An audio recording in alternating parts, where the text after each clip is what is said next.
Lamine Yamal might never win the Ballon d'Or. Yes, he might never win the Ballon d'Or. This is not because he's not a good player. This is not me saying this because he's not a good player or he does, or he watching him alone, you could clearly see that this guy is incredibly talented. All right. So this is not about him being a good player or not. This is because of the pattern over the years. All right. The Ballon d'Or originally should is an award that is meant for the best performing player in the calendar year. The best performing player in the calendar year. But over the years, the award has been more of popularity context. Who's the hero of the moment. And as a player, there is no player that is ever going to remain, the rave, that is going to be, you know, that is going to be the favorite for everybody's favorite forever. It's never going. It has never happened. With time, there was a time. Let me give you an instance. Kylian Mbappe from 2017, 2018. In 2018, he won the best player, young player of the year, young player of the competition at the World Cup. And since then, he has been incredibly, he's been doing incredibly well for Paris Saint-Germain, and even till now for Real Madrid. In my opinion, he's been one of the best, if not the very best player in the world over that period. All right. And from that moment, from the 2017, 2018, 2019, every media platform, everybody wanted to see Kylian Mbappe win the Ballon d'Or. They had a shout, oh, this is the future. He's the future Ballon d'Or winner. He's going to have plenty, have numbers of Ballon d'Ors to his name and all of that. And this is 2025. Kylian Mbappe still has not won the Ballon d'Or. And he might never win it. Yes. Kylian Mbappe might never win the Ballon d'Or till the end of his career. That is how shocking it is. He might never win it. All right. So the Ballon d'Or is, for example, Lamine Yamal right now.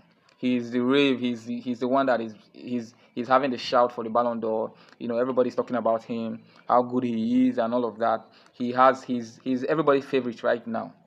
But next season, in football right now, there is always a standout. There is always a player that always that stands out for his team. For example, Rafinha has been the standout player for me this year, right?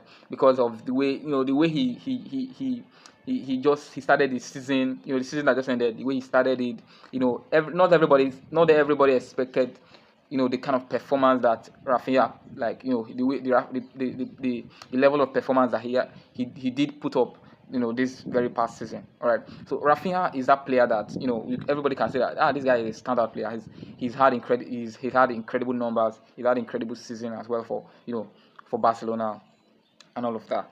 So next season there is still the Champions League. This Champions League just ended.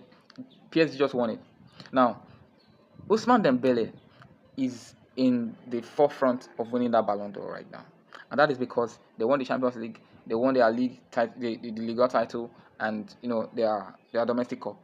Now next season, there is a team that is coming now that is still going to win the Champions League, and that team will have a standout player that would have the shout for the Ballon d'Or as well.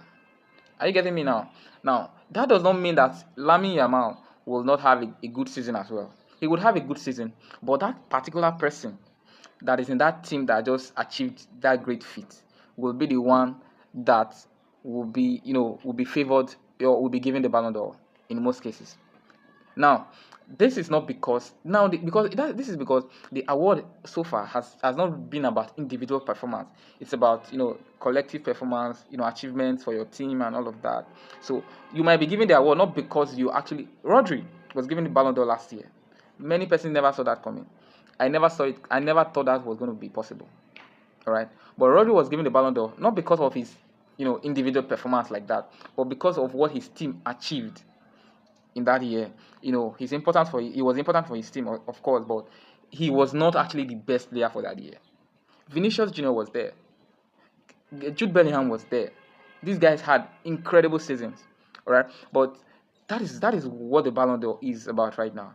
Whoever stands out for his team and wins the Champions League, for example, and wins the Champions League or win a major title for his team will be given the Ballon d'Or.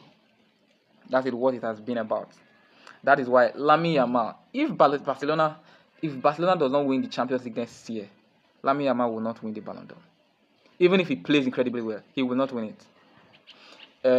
Kylian Mbappe till now still has not won the Ballon d'Or. And Kylian Mbappe might never win the Ballon d'Or. He might never win it. This is not because he's not a good player. He's been one of the very best players in the world, if not the best player in the world, over the past 4 or 5 years, right? But he might finish his career without winning that Ballon d'Or. That is how crazy it is. This is just my take anyways.